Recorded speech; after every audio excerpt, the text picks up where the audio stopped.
Charge your weapon in self-defense, you could face hundreds of thousands of dollars in legal fees and expenses. So carry the protection of CCW Safe, Self-Defense Legal Services membership. Upfront payment of all criminal and civil defense costs with no out-of-pocket for members.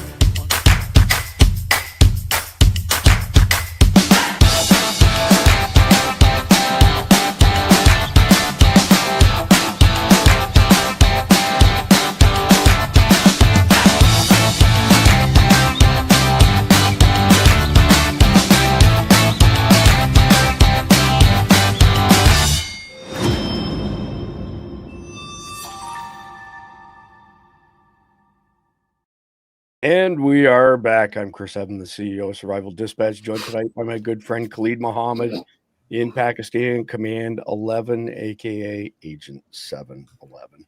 And directly below him, because 007 is a lower number, is Jeff MD, 26-year CIA case officer, author extraordinaire. And at the bottom, and last but not least, my good friend Randy Nance from my home state of Texas, combat wounded Green Beret.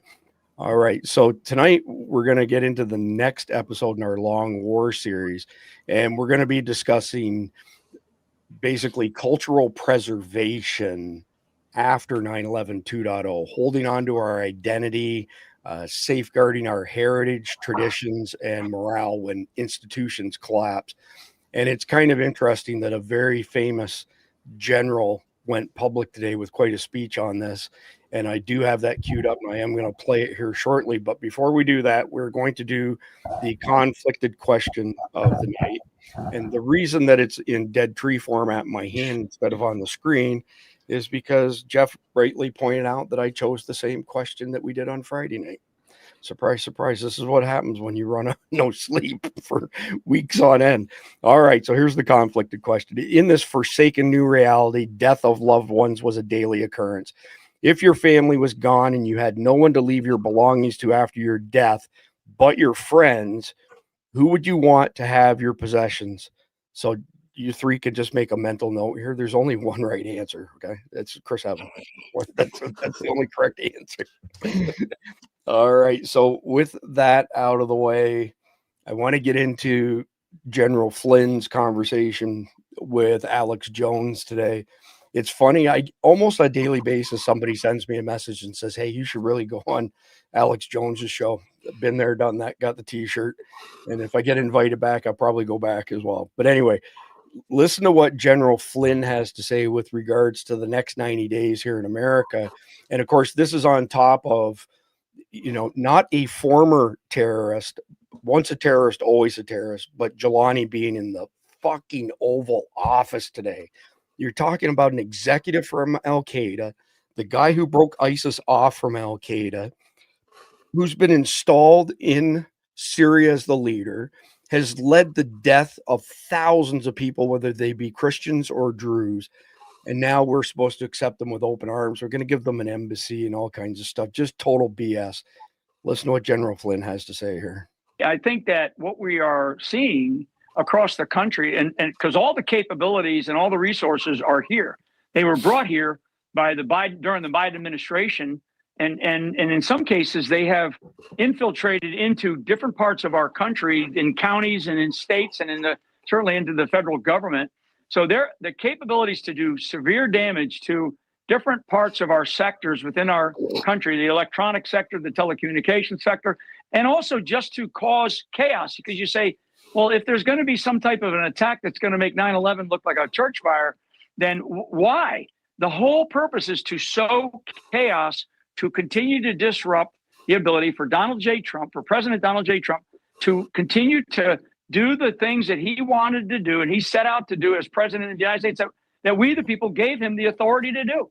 And so one of the things that they're going to have to do within the subordinate organizations of our federal government, of the executive branch, particularly the FBI, the CIA, and some of our other federal law enforcement agencies, they're going to have to start really working vastly better together. I mean, we know we still have millions and millions of illegals in this country that are very dangerous criminal elements. And we haven't, there's not that many that have been sent out yet. So And we know that let's just be clear that the former head of the Defense Intelligence Agency, the former head of the Defense Intelligence Agency, former top national security advisor, highly respected for your analysis over the decades. That's why you got promoted so high.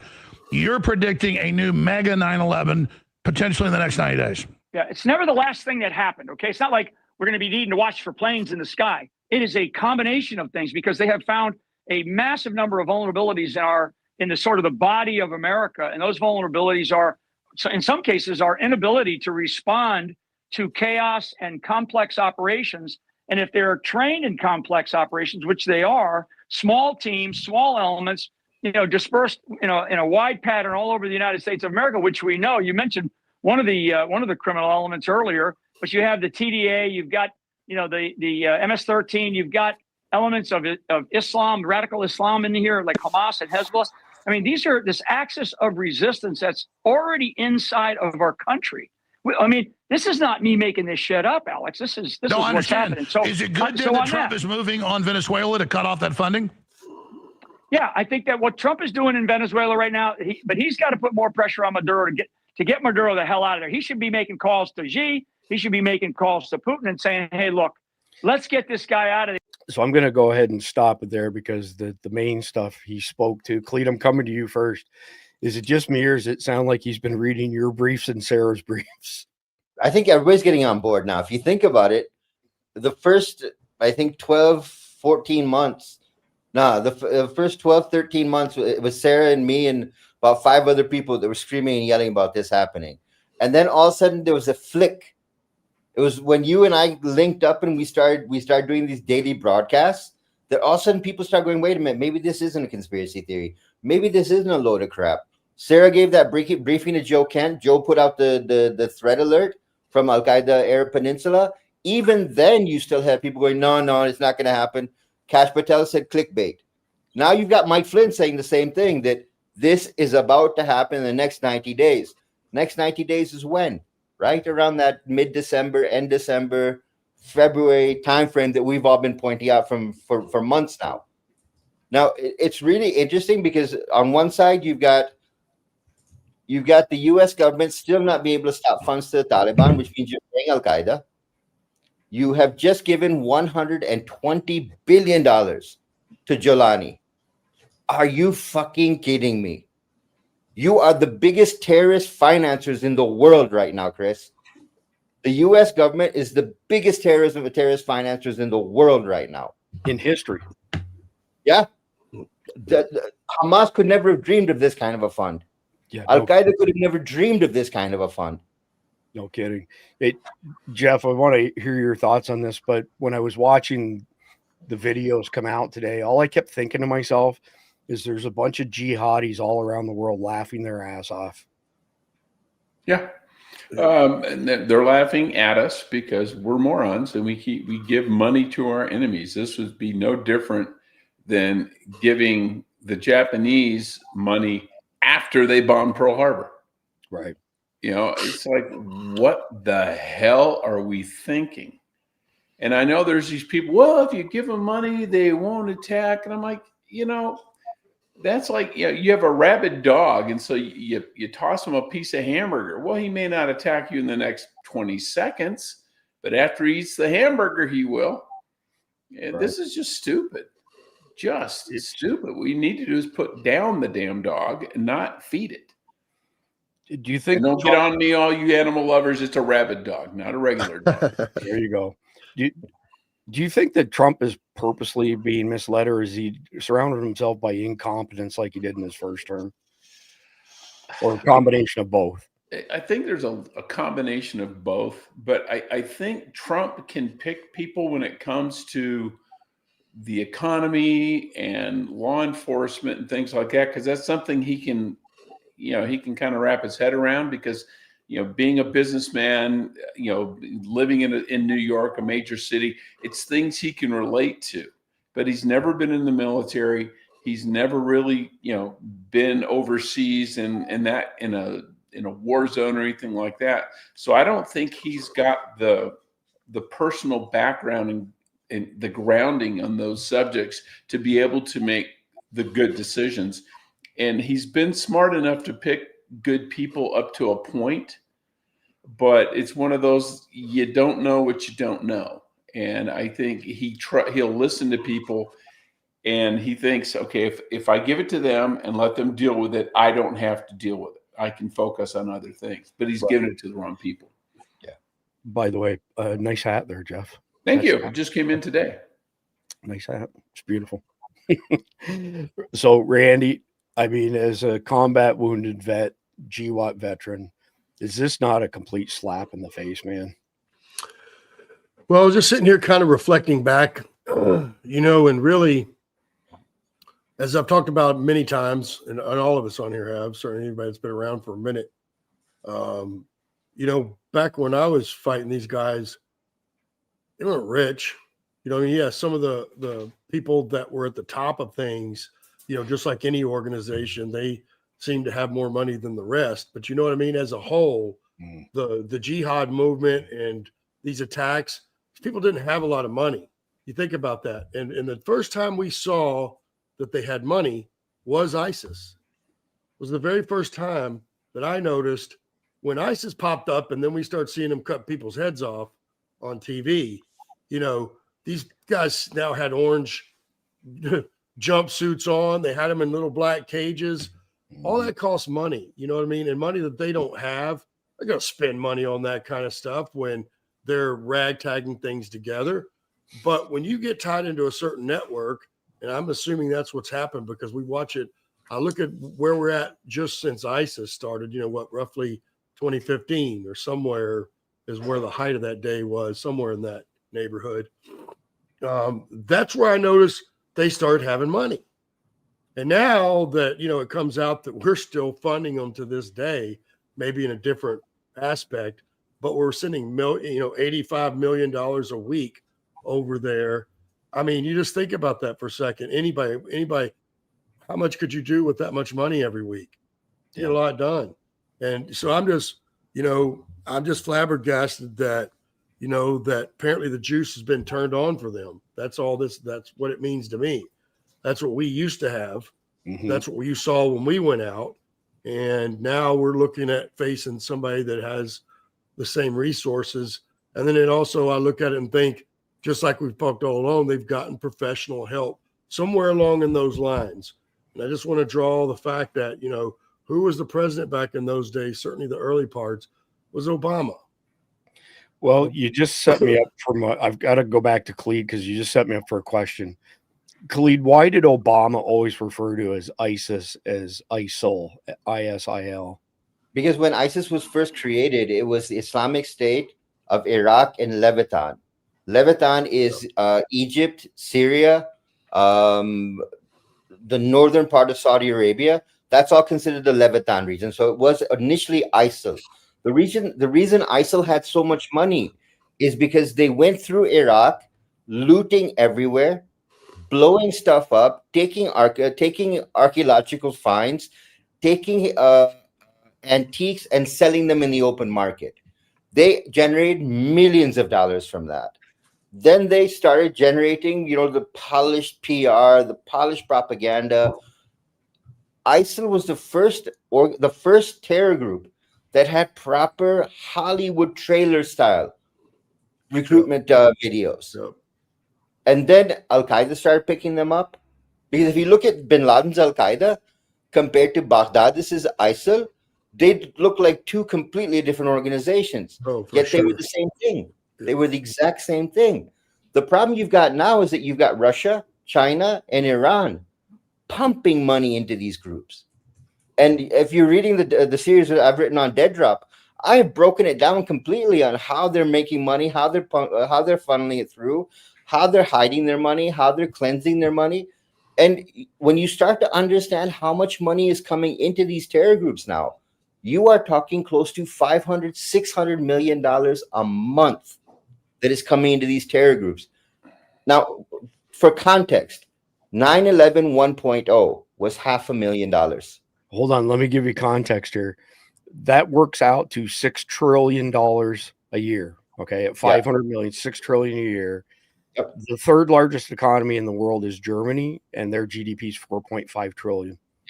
Yep. Now think about how they're doing that. They're selling oil. They are buying weapons. They are selling drugs. They are kidnapping people. They are extorting people. They are generating money on top of money on top of money on top of money. There's no taxes they pay. Yeah, And exactly. all the money coming from the U.S. and from other companies other countries on top of that is free money for them. So, second question before we move into the next news item for the Command 11 sit rep. Exactly 24 hours from now, I will be having dinner with my wife at Mar-a-Lago, and the biggest names in law enforcement will be there, from Kash Patel, Dan Bongino, Christy Nome, Tom Holman.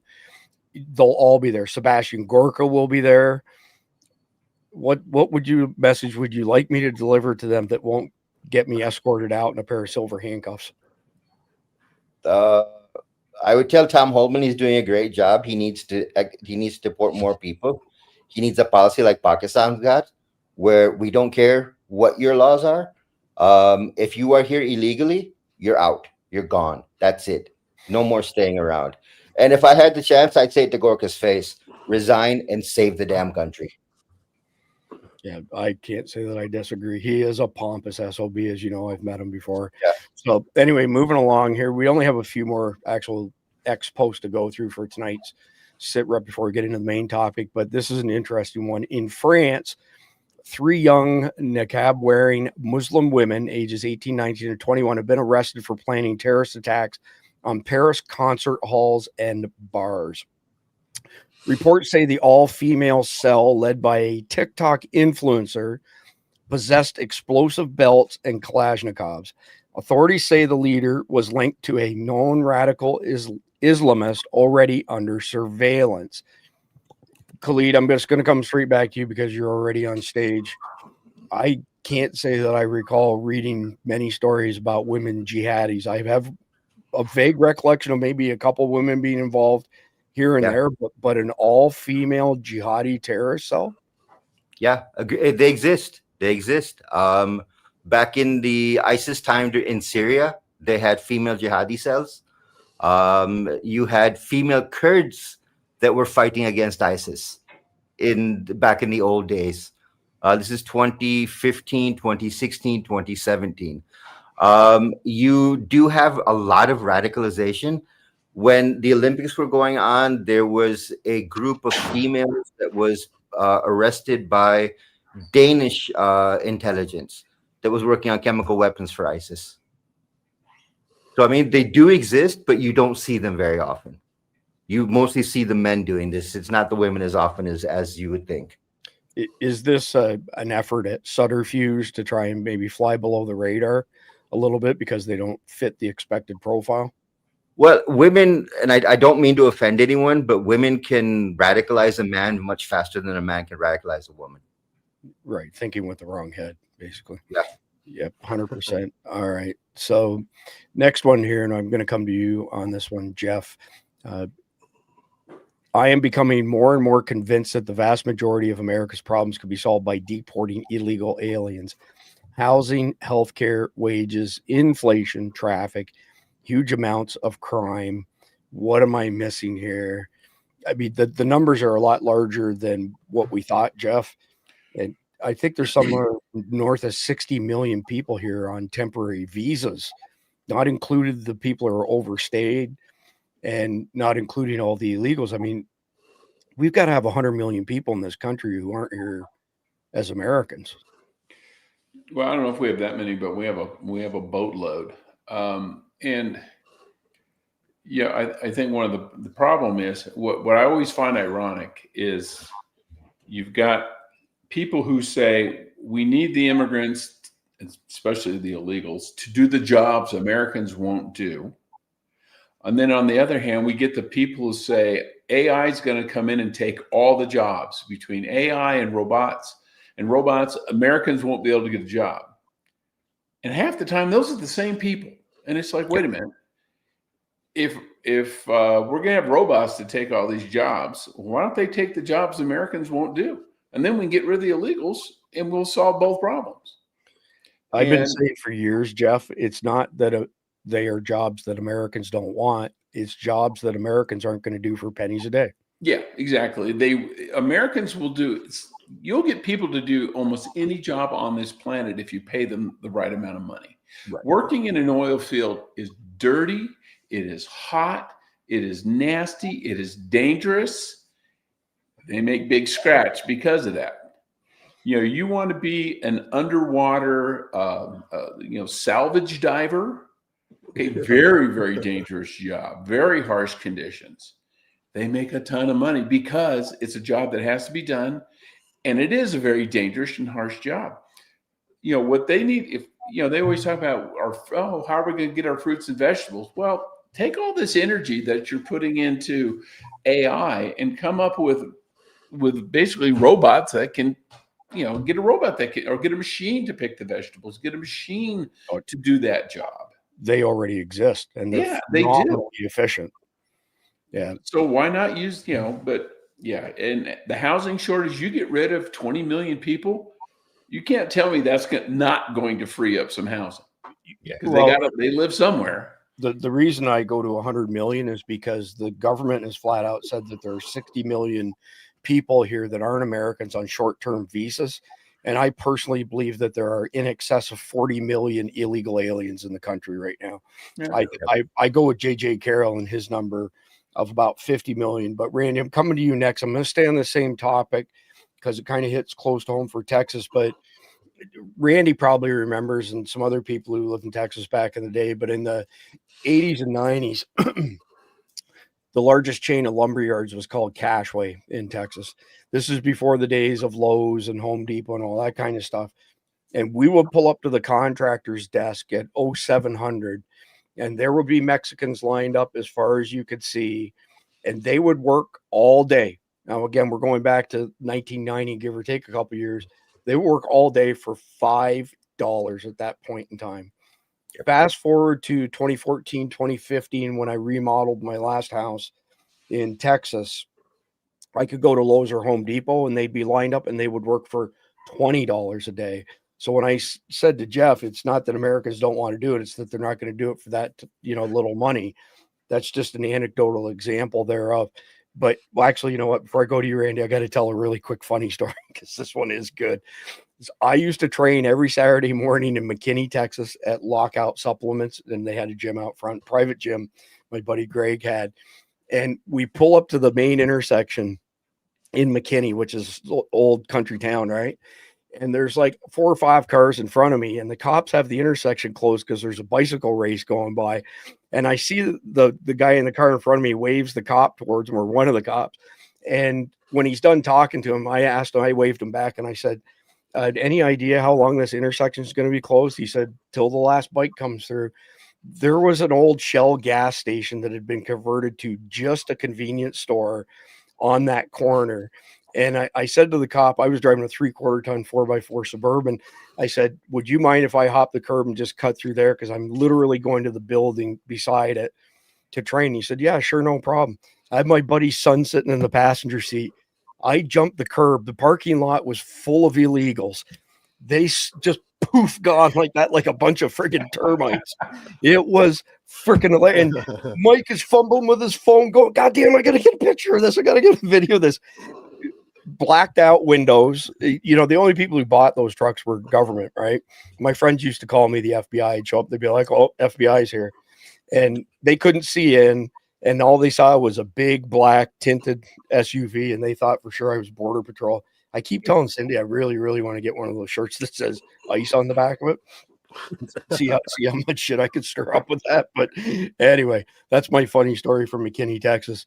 But since you're still at ground zero there, Randy, I mean, just speak to the increased cost. Like, you can't get housing in DFW for anything these days. It's insane. No, before I was thinking, when you mentioned that is funny, I can guarantee you every one of them were already eyeing you guys from the parking lot. The very moment that wheel touched the curb to come over, they're like, the gig's up. You can't make this shit up, man. Yeah.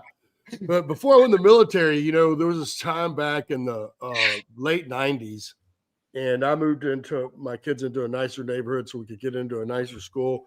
And I was paying like $1,000 a month And this was for a 4-bedroom house. And everybody thought I was crazy.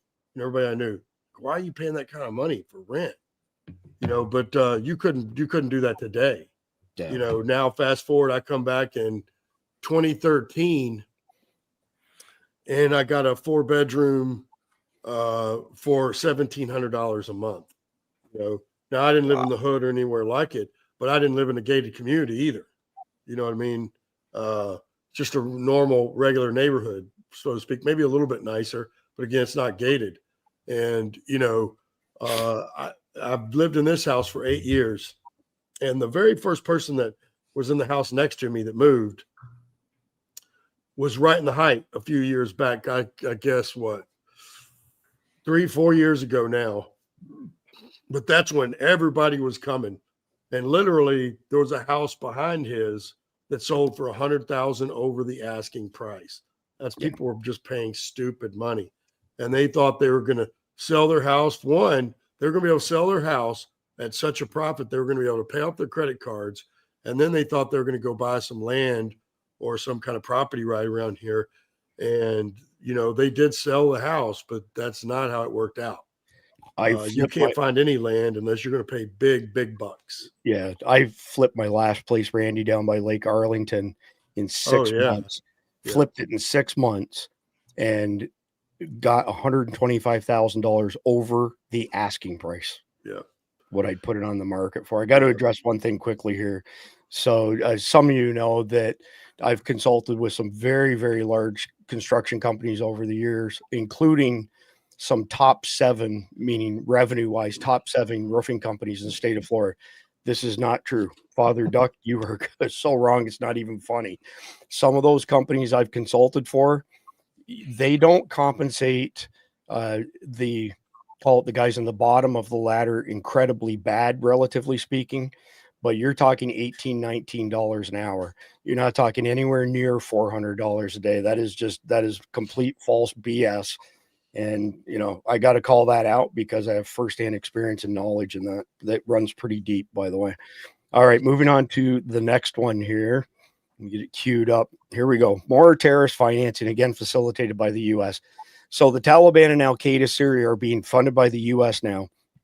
Just so you know, the U.S. government just unfroze nearly $120 billion in Syrian assets, basically giving al-Jawlani the keys to a terror-funded fortune. Washington calls it policy. The rest of us call it insanity. So we addressed that already. So let's move to the next one. ISIS-K leaders are active in Afghanistan, especially in Kunar, Nuristan, and Nangarhar. All its commanders are under full Taliban protection. The Taliban deceive the world pretending to fight ISIS, while in fact they are the main shelter and sponsor of terror and extremism. So I'm coming back to you, Khalid, to weigh in on this. That guy, by the way, who posts under that handle, he seems to have some pretty good information. Political base Abdul Maruf as he used to be Afghani intelligence. We know him. Oh, I was going to ask you about him. Yeah, he used to be Afghani intelligence back when Karzai and Ghani, when the U.S. was still in Afghanistan. He was part of Afghani intelligence. He's really good at what he posts. He knows what he's talking about. ISIS-K, their top leadership is hiding in the northern area of Pakistan in Gilgit, in Haqqani Network Safe House. Their fighters are spread through Nuristan, Nangarhar, Kunar, Coast, basically the entire border strip across Pakistan. The Taliban tried to make up a story that the ISKP had put together a training base in Balochistan in Pakistan, which we decimated, saying that, okay, if they've got a base in Afghanistan, if they got a base in Pakistan, then why aren't they attacking the Taliban? Right. There's never been a report of an ISKP attack in Afghanistan since the U.S. pulled out of Afghanistan. There's never been a report of an ISKP attack inside of Pakistan. So where does ISKP actually exist? They are there. They are protected by the Taliban. They are fed by the Taliban. They are paid by the Taliban. Every once in a while, you see, oh, look, we made this big arrest and we've arrested all of these ISKP fighters and we killed all of these fighters. And they turn around to the U.S. and say, give us our counterterrorism money. because we killed ISKP people. It's a cute little game that goes on. Syria is doing the same thing. Just a couple of days ago, we posted about raids going on against ISIS in Syria, and it's nothing more than a drama to collect more money from the U.S. Look, we're fighting counterterrorism. What's interesting, though, Chris, one thing I should bring to everybody's knowledge: the U.S. is now moving back into Syria with military bases, which to me is like walking into a hornet's nest. You are literally walking into an area that's completely controlled by ISIS, and you're going to set up a military base in just north of Damascus. That's playing suicide. You're not going to get any support from Jelani. You're not going to get any support from HTS. And all you're going to find out is that you're just going to end up bringing coffins back home again. Yeah, it's bad for sure. Jeff, want to get your input here. I mean, this is some pretty crazy stuff that the Taliban is smiling to our face, stabbing us in the back, and shielding these guys. Yeah, I don't trust the Afghans as far as I can throw a Buick.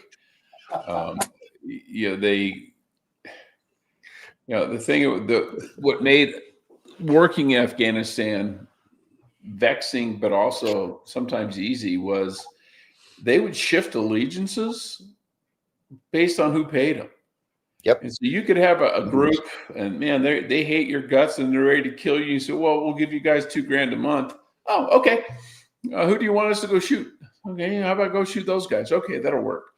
And that's what we did when we went in 2001. After 9/11, we had guys parachuting in literally with millions of dollars in cash. I mean, we'd have guys parachute in with $3 million in Pelican cases, and they would go to the local warlord who was theoretically aligned with the Taliban, and they'd open it up and say, here's $1 million. We want you to be on our side now. And if you do, we'll give you one of these every month. And they go, deal. And they switch sides. Yep. And you quit paying them and someone else comes in to pay them, they'll switch right back. Yeah, exactly. Very mercenary people. Yeah, exactly. Their only true loyalty is to their tribe. Final word goes to you on this one, Randy.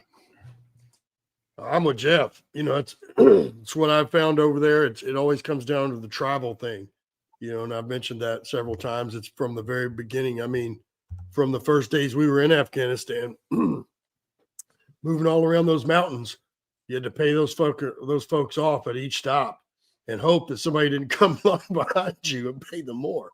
Right. And so that's, it's just the way it works. There is no real national pride or something outside of the family and their tribe. So, yeah. So Father Duck threatening me in the comments, get a grip, buddy. You're way out to lunch. You may have found one outlier. There is no money in roofing. It is such a slim margin that there are highly qualified roofing technicians who've been with companies for 20 years in Florida that barely make $400 a day. Many of them don't even make it that much. They make more like $200 a day. And all of the illegals that I have seen in that industry, and again, I have deep experience in that industry, they don't know shit from Shinola. Not one of them is a skilled worker. They're laborers. That's it. Full stop. So you can give your anecdotal example all you want on your OAN interview. If you think I care, I don't. You're wrong. End of story. Drop it. All right, let's get into the main topic of the night tonight, which is post 9/11 2.0 complex coordinated attacks on 10 to 15 American cities simultaneously. And how do we preserve our culture? I would say for a number of years now, not all of a sudden, we've been teetering on the edge. And we now have all of these combined enemies gunning for our soul, for lack of a better term. It's not just our institutions. It's not just brick and mortar buildings. It's not just killing Americans. These coordinated attacks that are planned are meant to obliterate our cultural roots, especially our Christian legacy in this country. And this goes way beyond, blood. This is attempts on multiple different fronts through fifth generation call it irregular warfare, asymmetric warfare, combined with some kinetic warfare on top of it to break America apart, which they've done a great job. We are now at the point where the chasm between us and them is so deep that there will never, ever be reconciliation in this country. And that's not me saying it. That's anybody who's paying attention saying the same thing. So tonight we're going to zero in on, you know, it is a tough topic, right? How do we hold on to our identity as a people when the world around us is literally going up in flames? So picture this. You've got explosions ripping through major cities, tier 2 cities in particular, population 100K to 500K. You've got power grids going up and down like toilet seats. You've got roads blocked. You've got news feeds showing landmarks in flames. You're seeing familiar streets turn into war zones literally overnight. It's not just buildings either. It's people then become afraid to go to work. They become afraid to send their kids to school.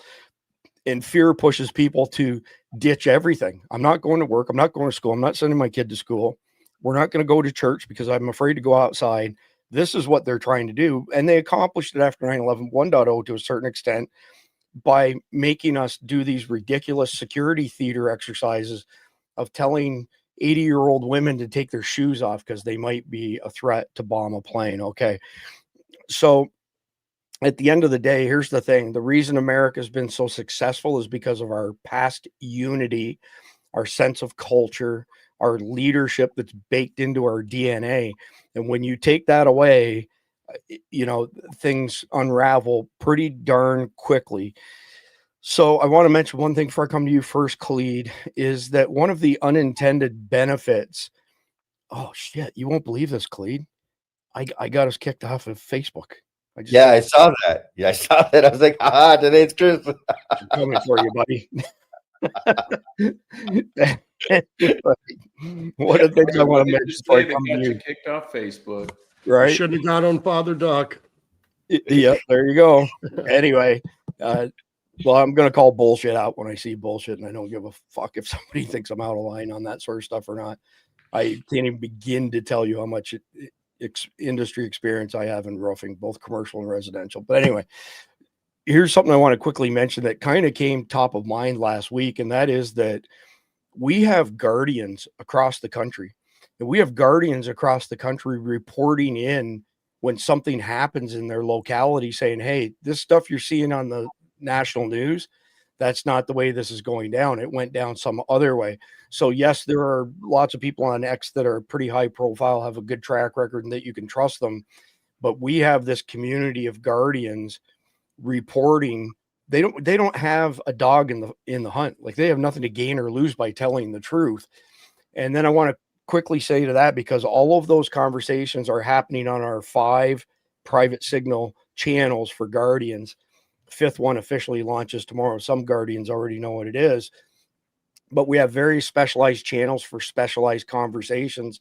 Includes everything from a general chat to, we have a read-only group that is, we have a news team, 12 people who post news to it. We have an emergency notifications channel. We have a survival and prepping channel, and we have this other channel coming soon. And somebody today asked me why I have steered our community into Signal. Well, I come from high tech. I'm a programmer.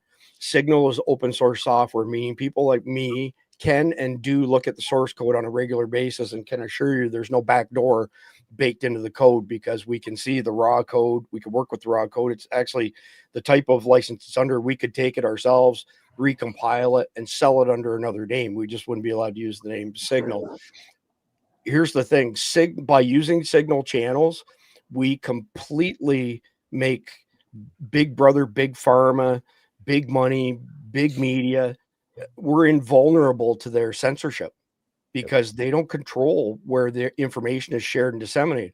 I love Substack. Substack is the best major platform for not censoring and suppressing people. But with that being said, the only thing stays the same in the tech industry is nothing stays the same. They get bought by a bigger fish that could get completely upended. That can't happen when you have open source code like we have on Signal. So, Khalid, apologies for being a little bit long-winded there, but are there any early signs? And I know we've touched on this before, but we've got a lot of new viewers, and I just want a bit of a refresher here. early warning signs that families should be watching out for to protect their daily routines, not so much to just, react because they were on the X and an attack happened, but how can they be proactive? What can they look at that's proactive? Well, keep a close eye on influx of people. You're going to see different types of influxes. You're going to see people that come in that have a different religious belief than you. You're also going to see people that come into your area that have a different political point of view than you. You will also see people that come in that have a completely different demographic than you are. Those three things are really going to be things you need to pay attention to in the very beginning, because when you look at the migration patterns in the US, you're seeing a lot of radical Islam moving in. You're seeing a lot of communists move in. You're seeing a lot of Marxists moving into the US and taking over communities. Once they start taking over communities, you've got to start paying attention to what they're doing. Because what they're doing is, once they infiltrate, and it's the word I use when I talk about this stuff, once they infiltrate into your community, they're starting to build parallel communities for themselves. People that they can count on to work against the established community that exists. Because that established community keeps them from achieving what they want to achieve. Let's take a simple example. Look at Mamdani. Mamdani was an unheard of. And somehow he became mayor of New York, be it election, be it installation. But when you look at the numbers, the number of foreigners in those boroughs, the number of languages spoken in those boroughs, the time frame that they moved into those boroughs is how you were able to displace the demographic and change the voting pattern. That's the same thing they're trying to do everywhere in the US. Too many people start looking at the US from the point of view of this, and this, we've said this many times, this cannot happen here. The terrorist is thinking the same thing. We cannot carry out a kinetic war against you. So we'll take out a culture war against you. We will take out a propaganda war against you. We will teach you our way of doing things. And I'll give you a very simple one. When you look at corporate America, look at how many people are being laid off in favor of AI. And in our world, we've now understood AI to mean another Indian, because it's not for the technology they're being laid off. Senior people are not being laid off in the place of technology. Workers are not being laid off for technology. They're being laid off for H-1B. They're being laid off for L-1. And what's happening? 2 Indians are coming in and taking the place of that 1 American. So you're putting Americans out of work, but you're putting 2 Indians in place that are earning that money, down the road be able to buy houses, buy land, and influence your community. This is how your culture changes. The Muslims came in, the radical Muslim Islamists came in, and they brought religion. They brought their change via religion. India's coming in, economically changing you. So the jobs that used to be American jobs are not American jobs anymore.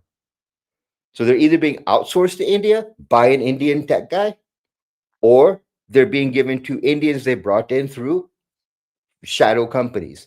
I'll give you another one. And then they censor us because they hate America and Americans. Of course. Yeah. Then like the president turned around and just the other day he endorsed Vivek for governor of Ohio. Right. That same guy, not just a few months ago, called Americans mediocre.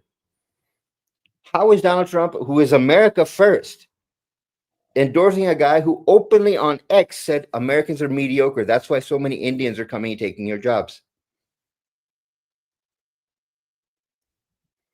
Did I lose your audio? No, I'm still here. My whole screen went black. It just in StreamYard, nothing else. You're over the target. Stop it. You're going to get us in trouble here, Khalid. Jeff, I want to ask you, again, the main topic's culture, so I want to circle back to that. And we've basically seen everything from American flags. If you hang an American flag, it's frowned upon. Any show of patriotism is frowned upon. You know, we're seeing 4th of July parades and events have dwindled.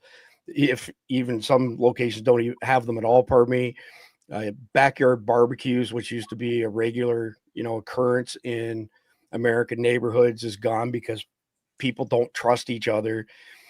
how much of this is by design? How much of this is this irregular asymmetric warfare that our enemies have been engaged in for at least the past 80 years? I think some of it is, and I think some of it is just the result of our country being much more divided. I remember when I lived in Pittsburgh, and they would have block parties in the neighborhood, and there were, in the entire neighborhood, there were all of 3 Republicans, and it was me, my neighbor Mike, and this other guy down the street, Nick. But it was funny. We'd sit around and people would look at us like, "Oh my God, they're the Republicans." And well, yeah, we're talking to each other, because if I talk to you, I'll have to tell you how stupid you are. But it was, and it was it was awkward, but it didn't bother me, because I'm like, yeah, I can get along with anybody. But what you have, I think, and you saw it with Jimmy Kimmel's wife, basically cut off a huge swath of her family because, oh my God, they dared to vote for Trump.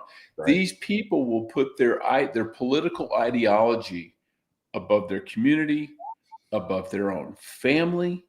And that just blows me away, where they will pick their political party over everything, which just tells you they don't have any grounding. And that political party is, in effect, it is becoming their family, and it's become their church. And that's really kind of sad. And that's why they get so emotional about everything, because their entire life revolves around their politics. I mean, we had a party here, last night, and we had people who were conservatives. We had people who were Democrats and more liberal. We didn't care. We were all there to watch a movie and have a cocktail. But we're older and we're used to that. I think the younger people today just can't do that. Yeah, for sure. I've been saying for a long, long time that if you can't agree to disagree with somebody, you have no relationship with that person. That's all there is to it. And it seems like it happens more often than not. Randy, the predictions are that we see these mass terror attacks, and that urbanites try to exfil these cities and go to smaller communities. And the smaller communities are pretty much the only place where our culture still exists here in the Southeast. I can't speak to other parts of the country, but do we have our values and traditions entrenched enough in those small communities that something good could come out of such a terrible situation, and maybe our culture could gain root again? Well, I guess we could hope, right? That's not the answer I was hoping. Yeah. Well, I think, you're right on one thing, that's how we're so diametrically opposed. And you think about, since we grew up, heck, most of at least half my life, no one really cared about politics like they do today. I mean, it's ridiculous. I mentioned it before. Used to, you would hear the news, the media, and politicians on the Hill kind of talking like they do, right? And the rest of America didn't really wash all the way down to us. But now it's every common person on the street, just like what Jeff said. We're over talking in our group because we talk to you, we're going to tell you how stupid you are. But the biggest part of it is, now it has gone full blown, right? We've watched this thing blossom all the way to full bloom of how crazy these people are.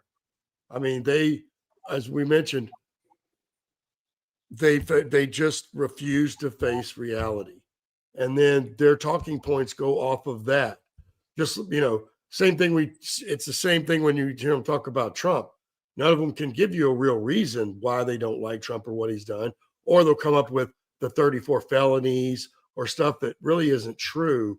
But because it was on the news once and no one's had to come back and retract it and say that wasn't correct, it's still out there. And these people just refuse to face reality, or when they've actually lost. They just refuse today to admit that they lost, if they've lost.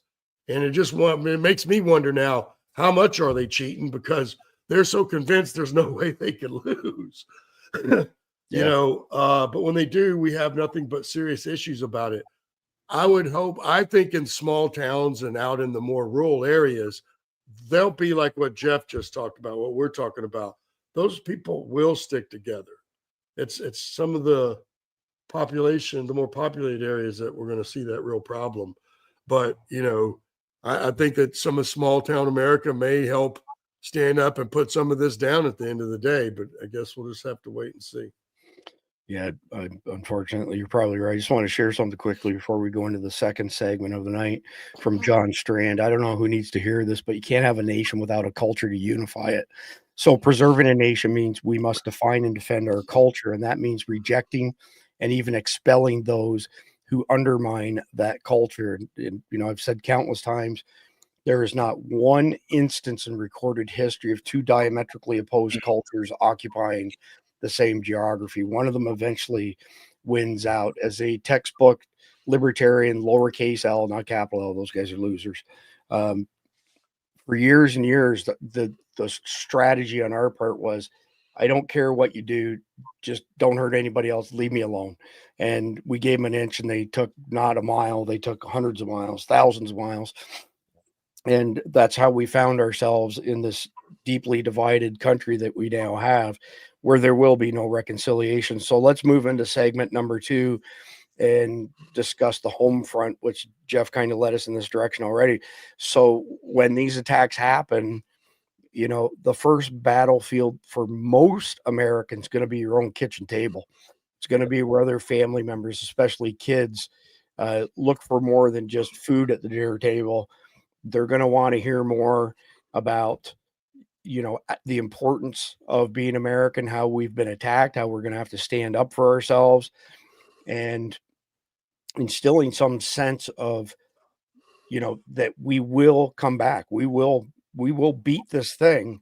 It's going to be brutal, but we'll beat the thing, you know. So when you skip church dinners, holiday rituals with families, anything like that, those are all little steps where we're giving the enemies a win. And we've got to reclaim that ground. A little piece of advice: your valuable heirlooms, I would put them at the very least in waterproof bins. And if you could do better than that, put them in, like, you know, fireproof safes, especially fireproof gun safes, where you could store that stuff that speaks to the past, speaks to things before the digital world. You know, things like, we've got a family Bible that goes back to early 1700s, for example, and has all sorts of different newspaper clippings and so on and so forth in there. So, Khalid, I want to come to you because you grew up here. So your childhood was spent here. What are some practical steps that parents could take right away to teach their children about their family heritage and how it's not a bad thing to be a proud American? It's actually a good thing to be a proud American, without, you know, scaring them to death over there's potential attacks coming, or there are attacks coming on America. Well, the foundation starts from where you come from. I mean, America was built on the concept of being a melting pot. But the idea of the melting pot was you all came together like you would put ingredients into a pot, but it all ended up making one dish. It didn't make up, you know, different dishes. So the base starts from there, that, you know, this is where we came from. This is why we came here. This is what the reason that brought us to America. This is what we've done since we've come here. This is how we've established our business. This is how we established our family. This is how we've established our roots. This is what we need to keep doing to keep going forward. The problem I see with a lot of families in the US right now is the kids believe one thing, the parents believe another. So when you sit those two groups down at the table, you've got war. Because the kids are saying, no, this is what I think. This is what I think. This is what I think. Wait, what you think does not matter. You're not old enough to have an opinion yet, because you don't know where we come from. You don't know what struggle we went to get to where we are today, so you could have what you have today. When you don't understand that, then you don't understand what you need to fight to keep going forward, to keep developing as a country. That's where family values, religious values, cultural values, those are the three most important things you cannot give up. And that's where you learn them, is at the dining table. That's where you learn them, is in your family dining room. Because if you don't learn them there and you learn them out on the streets, you're not going to be an American. You're going to be a communist. You're going to be a radical. You're going to be Antifa, because people are going to pollute that brain of yours. And I mean, Chris, look at it this way. I've been out of the U.S. for almost 25 years. I still call myself an American. I was going to say something. I'm going to bite my tongue and hold it. It wasn't directed towards just considering the venue. That's all. No, I have to bite my tongue sometimes when I know we're broadcasting a commie tube. Jeff, how do you, and the reason I ask you this, because your father and your grandfather were pastors. How do you handle passing down Christian values when the TV and the internet is blasting nonstop bad news already, but even more so as 9/11 2.0 unfolds, and after 9/11 2.0 comes, when attacks are just the regular thing? Well, I think it's when you're going to need it more than ever, because it's going to be a stabilizing influence psychologically to a lot of people. And Christians have been through everything, and they've been through worse. So, this is not going to be, you think about, you look at the Christians in Nigeria just get lined up and shot, for Christ's sakes. Mm-hmm.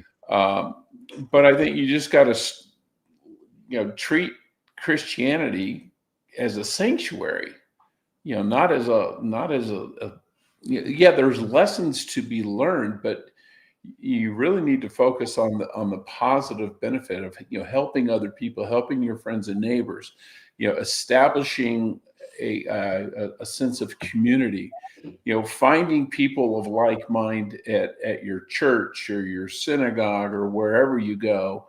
But, use it as a stabilizing influence, because that's what it is. You're good feedback, Jeff. So, Randy, I'm curious what your thoughts are on, when the shit hits the fan with these types of big impact events. Why do some families double down on their values, their traditions, their culture, and other families just completely abandon all of that stuff? Well, I think they probably had a better grounding. Kind of all what Jeff just laid out is true. And if you had a good family that spreads good family values, that spends time together, those people seem to be better connected together, where others aren't. And as what Khalid said, for those that don't have that good family, somebody else put that in their brain, right? You go out into the world, there's, that's one of the reasons we say that's why you should teach your kids all their morals and values early. Why?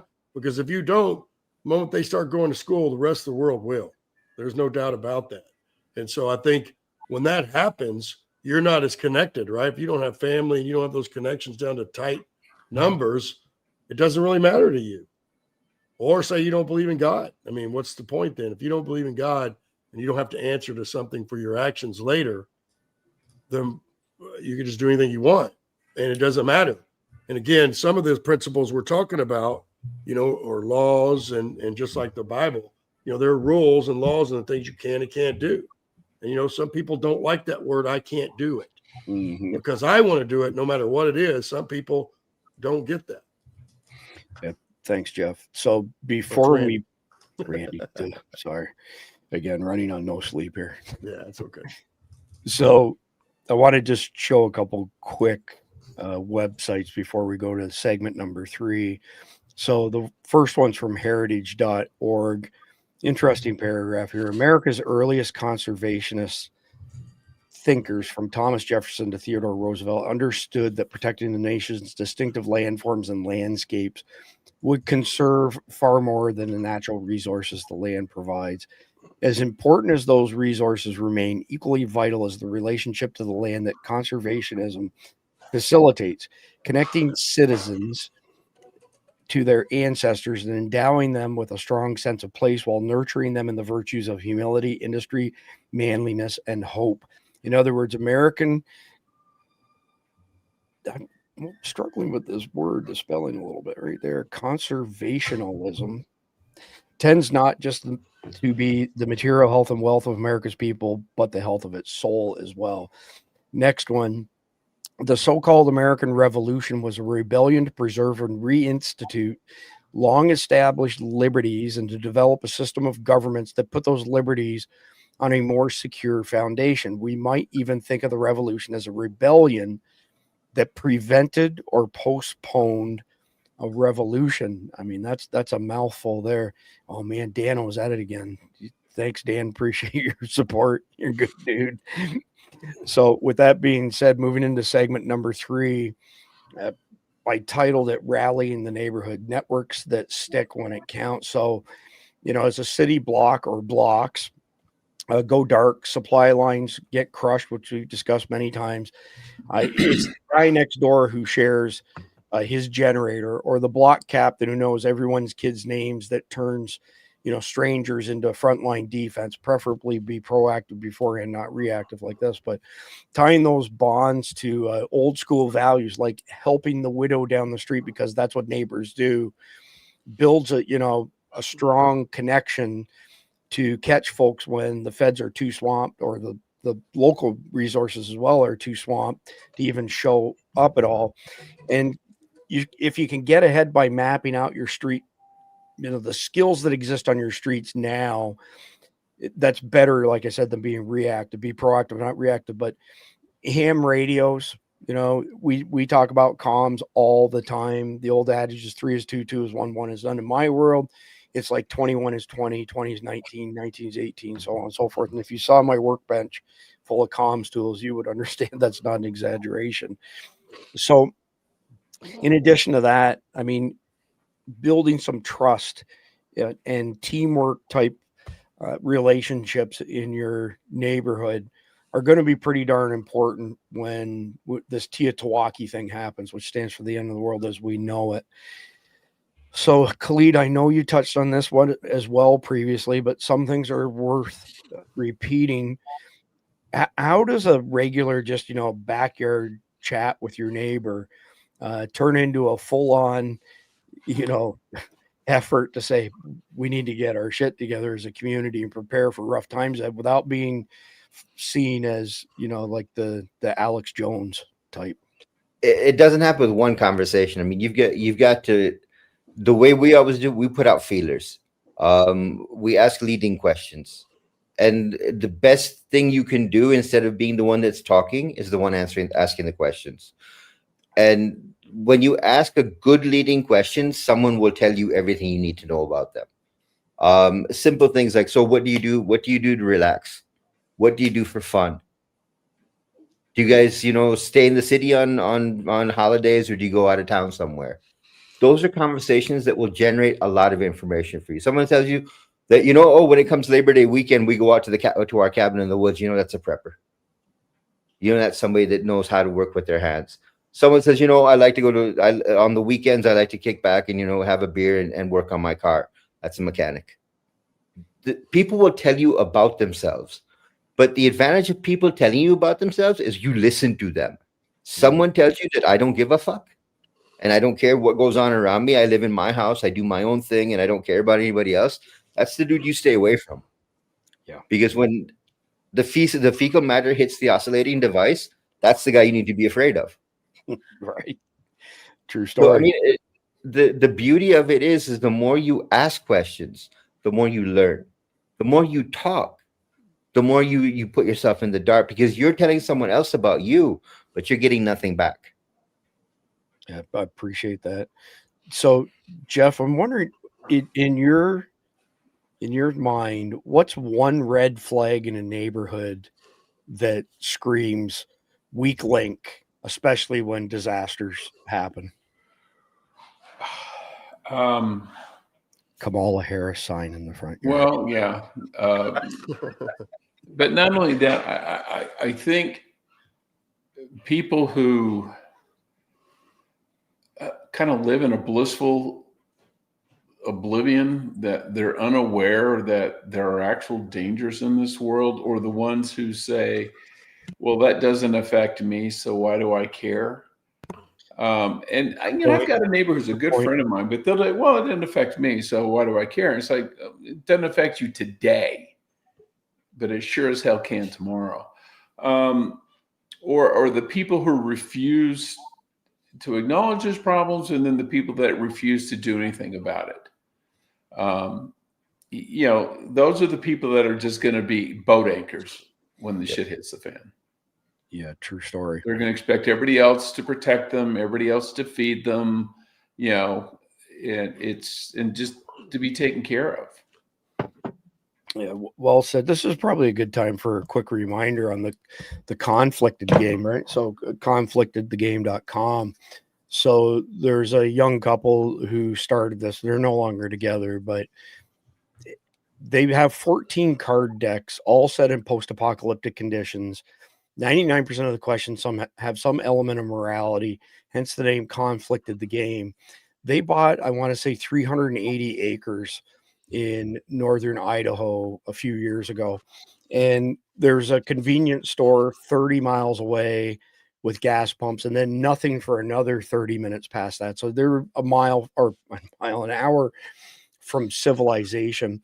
So when they were getting to know their new neighbors, invariably people would say, well, what do y'all do for work? And they would say, well, we did well in commercial real estate, and we now have this game called Conflicted the Game, and would you like to see it? And they did this on purpose as a setup. So they would play the game and get people's answers to the conflicted questions, and that was their way of essentially sizing up and testing their neighbors. And they didn't have a lot of neighbors, of course, being that far out, but one neighbor laughed and said, prep? I'm not going to prep for anything. I got all kinds of guns. If the shit hits the fan and I need anything, I'm just going to take it by gunpoint. And he was dead serious.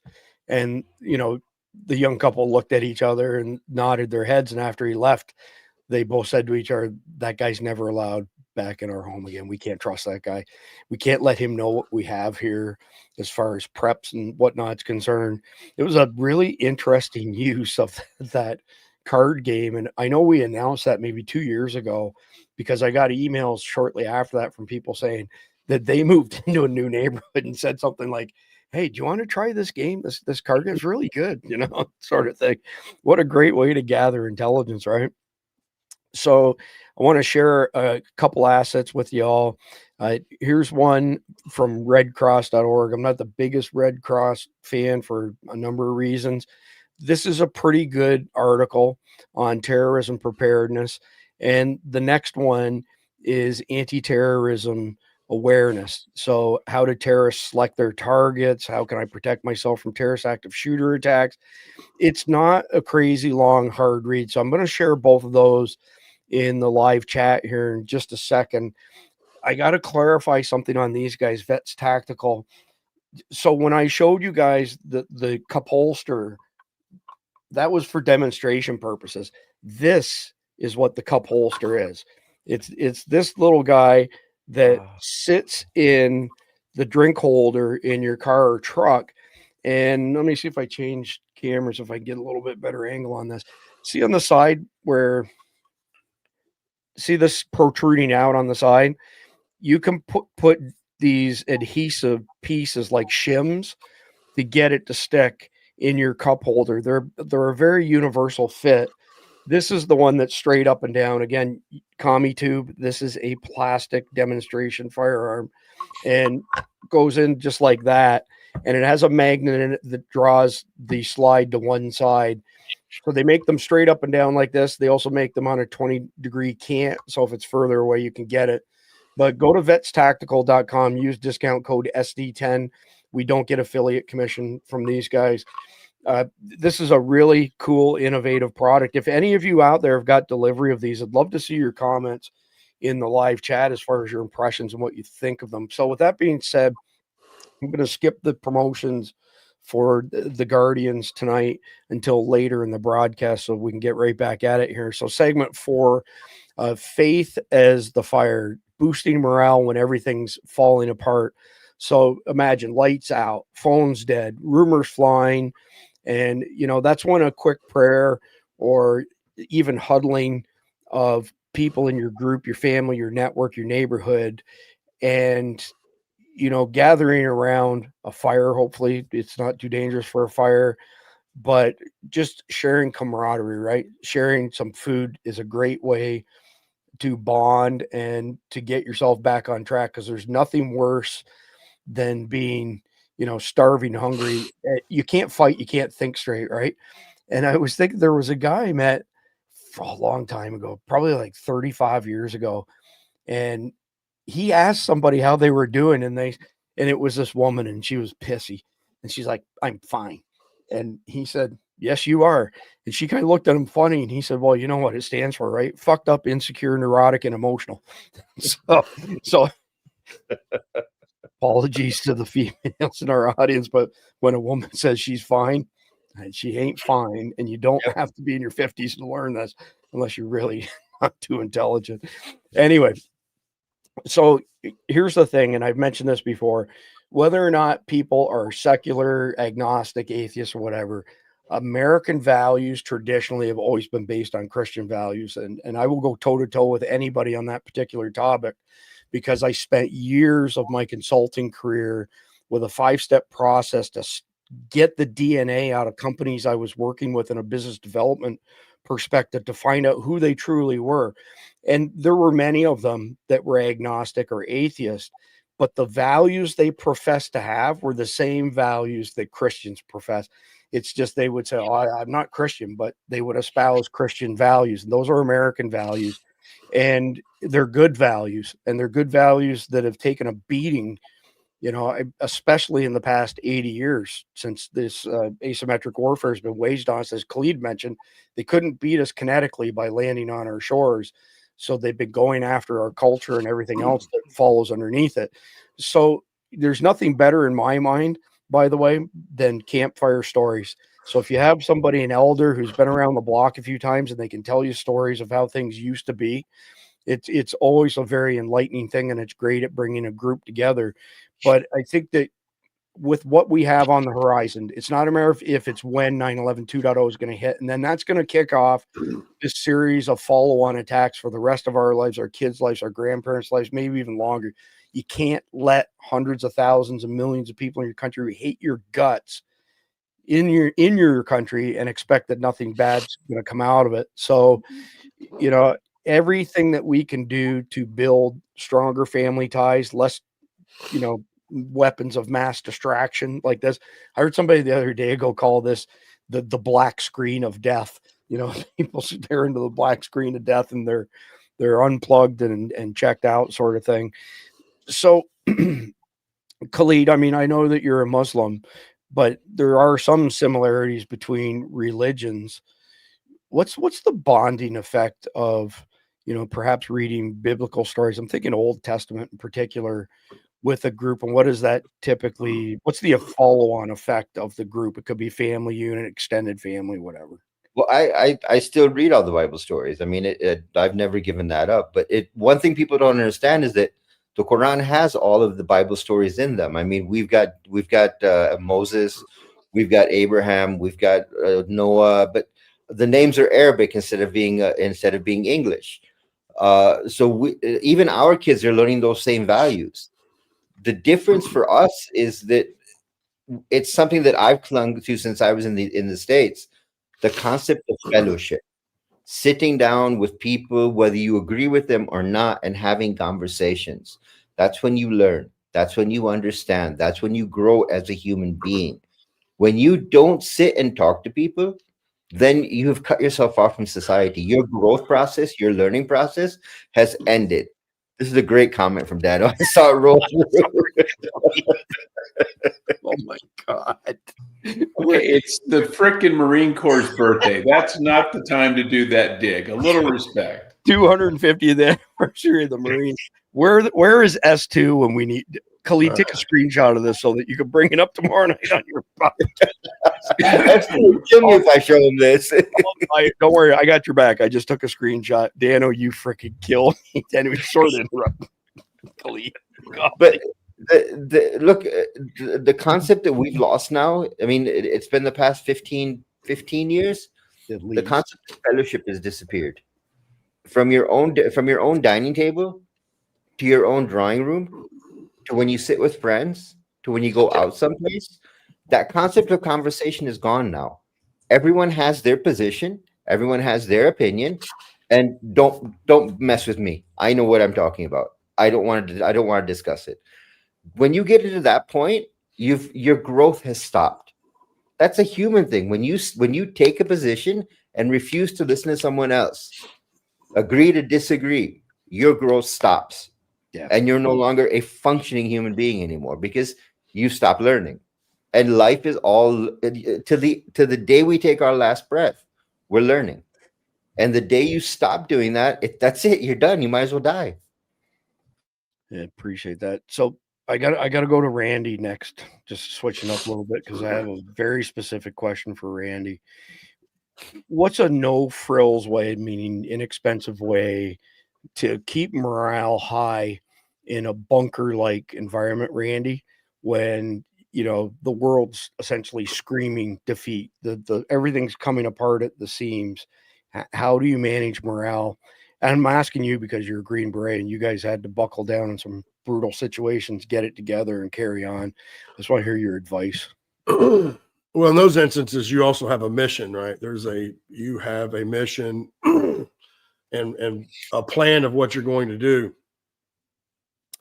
But I would say, it's kind of how it goes in the military, right? Because as we've heard, even from some a veteran in World War II, I don't remember who said it, but basically, combat is hours of boredom with minutes of sheer fright. So, and the saying, I think the saying of waiting in line, all those jokes about waiting in line, that came from the military. Hurry up and wait, because that's what you do the whole time. So generally when there's a little downtime, and some of the movies have portrayed it fairly well, whoever tells jokes, and then you've got the little, you go around the room kind of thing. It doesn't have to be, and honestly, I don't think everybody ever said, okay, now's the time to do it. It just starts kind of organically, when there's times of boredom, we'll say, of sitting around, you can't do anything, you find other areas. Now, I have to admit, you get a big enough group, I saw some of the dumbest things I've ever seen in the Army, right? Sitting around plenty of times, there's been all kinds of bets and stuff. I've seen a private drink a cup of spit for $40. I'm like, there's no way I would drink that for $40. But it's my point to it is you see all kinds of things in that type of camaraderie, everything comes up. But it's also what hits you get through that sheer boredom, or what you're talking about if you're stuck in a particular area for a period of time, a bunker, but you've got to be able to still pick up the fight when it comes, or when it's your time to move, or it's your chance, or whatever that plays out to be. I think that's how you do that. Thanks, Randy. Yeah. So, Jeff, I was trying to think of, some basic American values, Christian values, and it's a double entendre, not on purpose, but the value of subscribing to those things in a group that is in a really precarious or difficult position. And the one thing that came to mind is, how powerful is it to forgive somebody in your group in front of everybody else, to let them know it's okay. We all make mistakes. We got your back. Let's carry on. And are there any other lessons or values like that you think are comparable? Yeah, forgiveness is huge, especially in a situation like that, because these are still your people. And everybody makes mistakes. Somebody says something, they do something. There's very few things you can do that you can't forgive. But I think in a situation like that, to improve morale, I think you also need, to a certain point, distract people. Okay, life is tough. It's high stress. You're working your ass off. If you can step away for a time, a few minutes, an hour or two, and kind of get your mind off of the holy shitstorm that's going on around you. And we saw it in the war. That's what the USO was for. That's why they did movies. And when I was in Afghanistan, it was me and the group, the SF guys downstairs. It was me and one other guy in the SF guys downstairs, and we didn't have a lot to do, but we had CDs, and we would, we'd all sit around and, watch a movie, or, sometimes you just go into town, or we'd go out and we had all these vehicles, some which didn't work. Yeah, we'd go out and work on them, trying to get them going again, that kind of stuff, just to get our mind off of, everything that was going around, in the war and terror at the time. But you've got to almost need distraction, because if you obsess about your problems 24/7, they will eat you alive. Wow, that's uncanny. Before you said that, I was thinking to myself that'll eat you alive. Yeah. When you said that was completely uncanny. It's telepathy right there. There's something going on. Well, common values, really, at the end of the day. Yes. Before we go to segment 5, Khalid, I got to ask you this question. Do the jihadis ever forgive each other if they step out of line, or they just say, fuck you, you're dead? Because it seems to me like once they've got a grudge, they hold a grudge, and they're pretty That's how it works. Yeah, you die. I mean, jihadi world it's you either toe the line or you die. That's what I thought. There's no forgiveness. The only place you get forgiveness is if you're willing to pay. Well, what was it? They charge you a tax that will buy your forgiveness from a senior jihadi. If you are a junior jihadi, it's 10 paces in fire.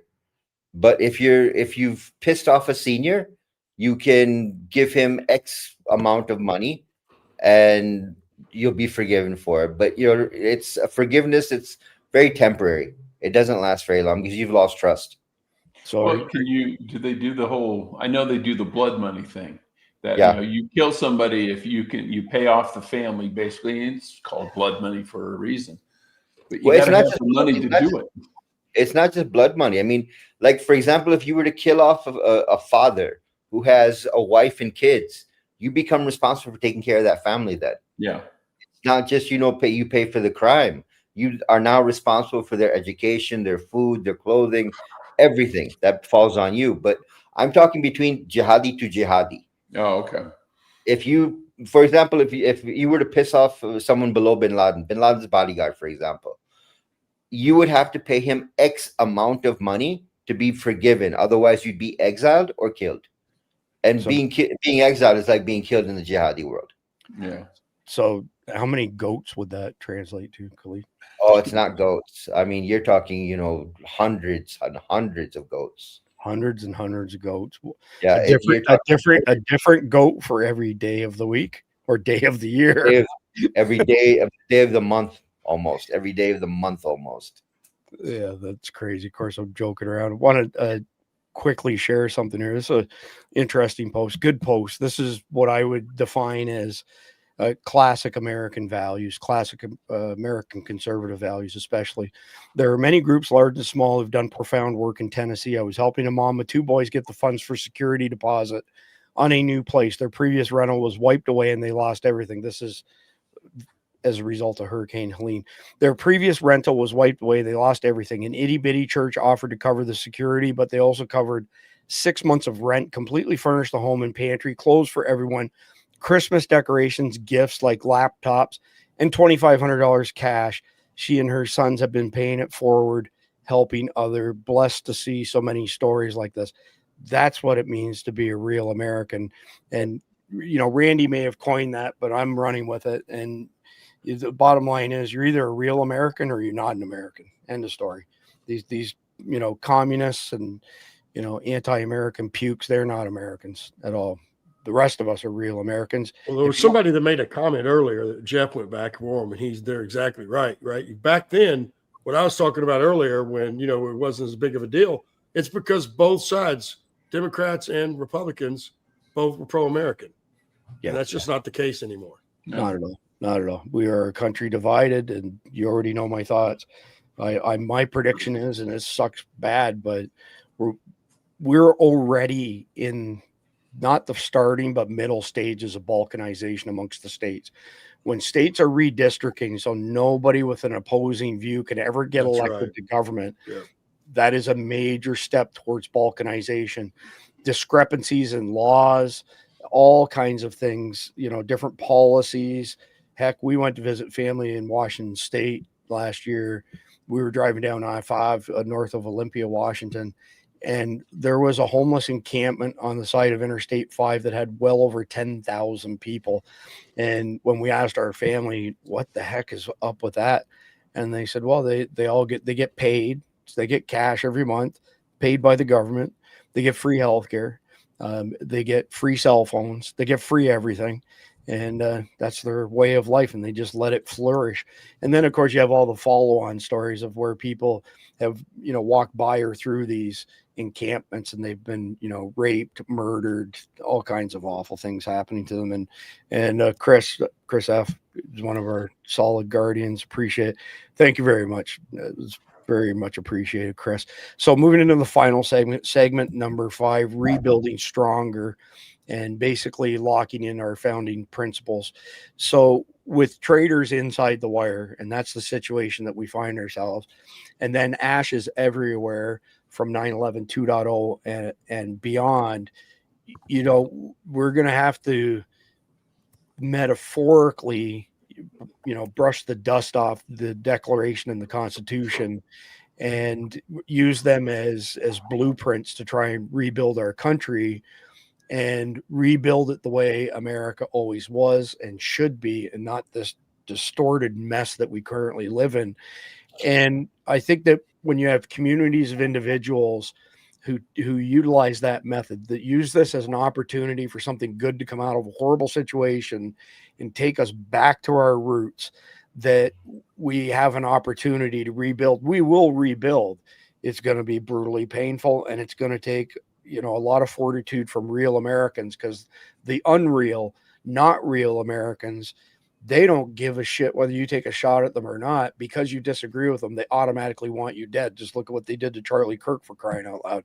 So I think as well that when you decentralize stuff as the result of a Teotihuacan event, the end of the world as we know it, that there's an opportunity to teach youngins how this country was founded, why we became by far and away the richest, most sophisticated country in the world, and why it's important that you do what works. You know what I mean? If you, in business, this is a simple business principle. Do more of what works. It's not complicated. Duh. Why do you think we're adding a 5th signal channel? Because there's 12,000 plus messages per week in the Guardian signal chat. So we have to break off these pieces for people to have very specific forms and conversations. Do more of what you're good at. It's not complicated. It's really not complicated. So in the very beginning, Khalid, that our founders warned specifically about staying vigilant at home, the home front. And now look at, we've got the enemy behind the wire. I mean, it's so diametrically opposed from where we started. I don't even have a question for it. I'm just boggled by this situation. What are your thoughts on that? We started off with these solid foundations and we've strayed so far from it. There's no semblance of it. Well, I'll give it to you in 3 simple ways. Number one, as a nation, we've allowed too many distractions to come into play. Number 2, we've let TV and media have too much of an influence over us. And that at a young age, not even at 30, 40, when your brain actually functions, you understand right from wrong. Mm-hmm. I'm talking young age, kids watching cartoons and then watching what used to be family programming, which is today not even close to being family programming. Right. Yeah. And then slowly moving forward into different types of entertainment, and then letting people listen to people who have no right commenting on certain things. I should not be taking political advice from someone who has no idea how politics operates. I should not be taking economic advice from someone who does not understand how economics operates. We have let everyone become an expert. And when everyone becomes an expert, everyone becomes stupid as well. Because you're listening to people that have no idea what they're talking about, and they're telling us what we should be doing. And people are going, yeah, he's right. I agree with him because that's what I think. That's not, I'll give you a simple example. I had to do a quick take at my screen. I thought it was Jeff speaking for a second there. I was sitting with some friends the other night. We were all around the campfire, and he was talking about his kid. He said, my kid says to me that, there's no such thing as facts. Facts are what you make. I was like, what? He goes, when you think, he said, my kid says to me that facts are what I think are facts. There's no such thing as a global fact. I went, did you smack him? He said, I hit him so hard, he's still feeling it now. That was 3 days ago. That's what we've gotten to now, where people think that facts, 2 + 2 no longer equals 4. It equals whatever I want it to equal, because that's what I think, because now I'm an expert. That's not how it works. And when you start letting people guide you that way, you come away from the vigilance. The enemy comes inside the wire. The enemy, once he gets not inside the wire, he starts screwing with your culture, your values, your religion, your faith, everything. And that's exactly what's happened. So do you want to add? Yeah, go ahead. What Khalid said, I want to correct one thing. He said, the part where it says 2 + 2 equals whatever I want it to. Yeah. That means you're a really good tax attorney. That's good. That's good. So, Jeff, I'm curious, is there any, simple way to kind of weave the founding documents and values into conversations with kids without boring them to death? Yeah, I think there are. You got to give them real life examples of what's in there. And, there's certain amendments that, people don't have any clue about, like probably the Third Amendment and things like that, and the whole thing about quartering troops that they didn't know what that's about. And you almost got to explain, says, okay, back when we were a colony, the British could come in with an army and then they would just take your house to live in because they needed someplace to sleep, and they'd kick you out. How would you feel about that if the police came up to your house and said, I got to spend the night, so get the hell out. I'm sleeping in your bed tonight. Right. You wouldn't be very happy about it. And so that happened to us, and that's why we put it in our Constitution that they can't do that. And you basically give the real life story behind the rights that are in the Constitution and why they're there. And they're there because someone tried to take them away at some point. But if you put it in real world context, the whole thing of the Fourth Amendment, they don't, a person is, safe in their person, their property, and their papers. Well, you explain, okay, papers then would be like your computer or your cell phone now. Does the government have a right to just snatch your phone out of your hands, take and download all the information you have on it to look at every tweet, every text, every email you've ever sent? And the answer is no, they don't. But that's what our forefathers fought in their version of it back then. And they were smart enough to put that in the founding documents. Yep. Absolutely visionary for sure. Randy, what's the one founding principle or idea that we cannot afford to let it slip through the cracks? Well, the one, huh? I don't know, man. There's, we've got a lot of freedoms, but, I think that the most important one really to us as citizens, right, is having our rights coming from an inalienable God. We have unalienable rights from God, not from the government. I think that's the most biggest one for citizens right there, because that makes the biggest difference of all of it. Yeah, I mean, you raise a good point, Randy, because I think a lot of people have forgotten Civics 101, where the preamble, we the people. That's right. The Constitution doesn't grant us rights. It tells the government, this is what we're giving you permission for to operate within these rules. But we, the people, grant that to you, not the other way around. And people have forgotten that.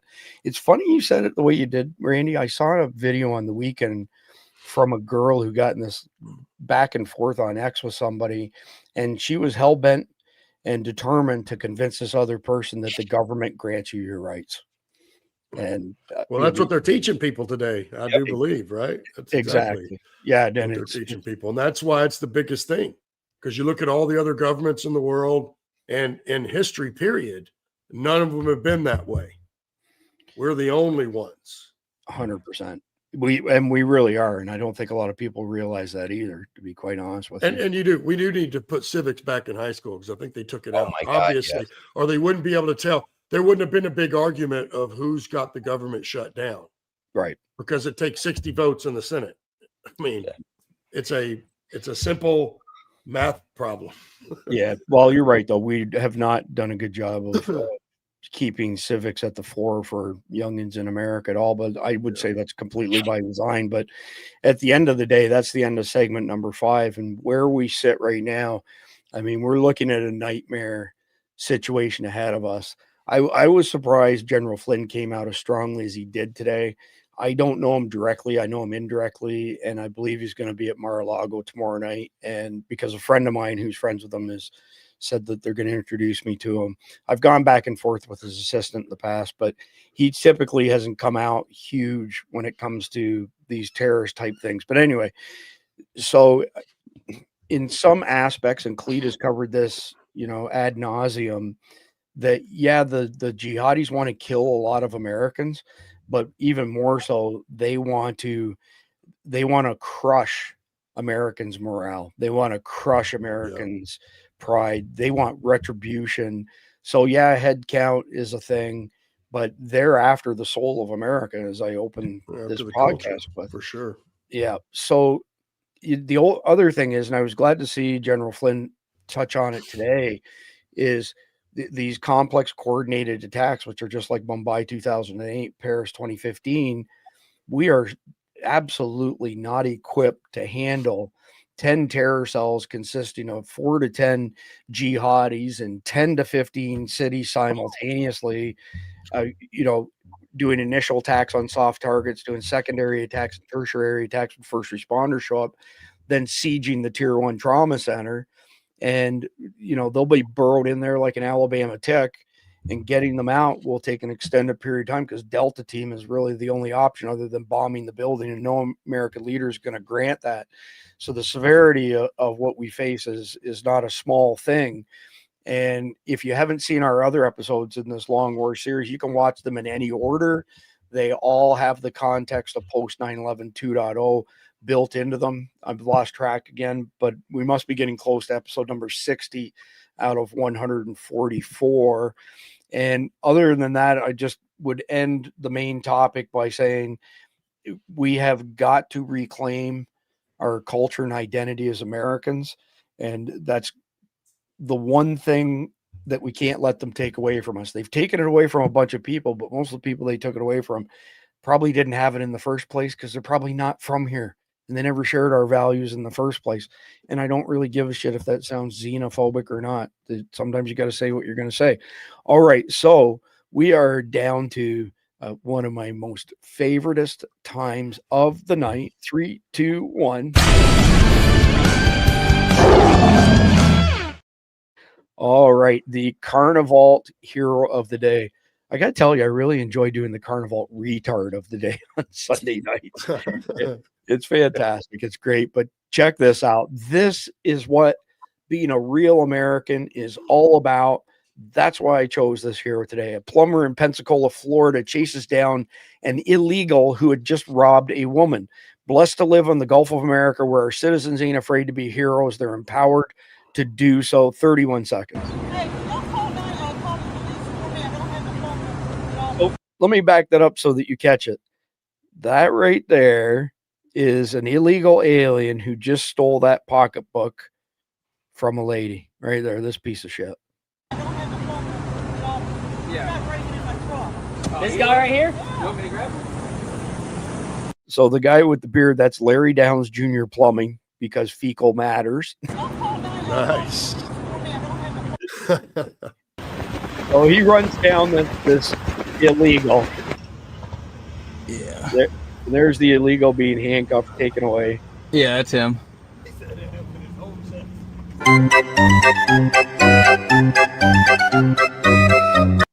Right there. Hey, well, at least this guy will get business, right? Unlike the Fisher guy, last year or two? Yeah. The fisherman that got railed in Florida. Hats off to Larry the plumber, by the way.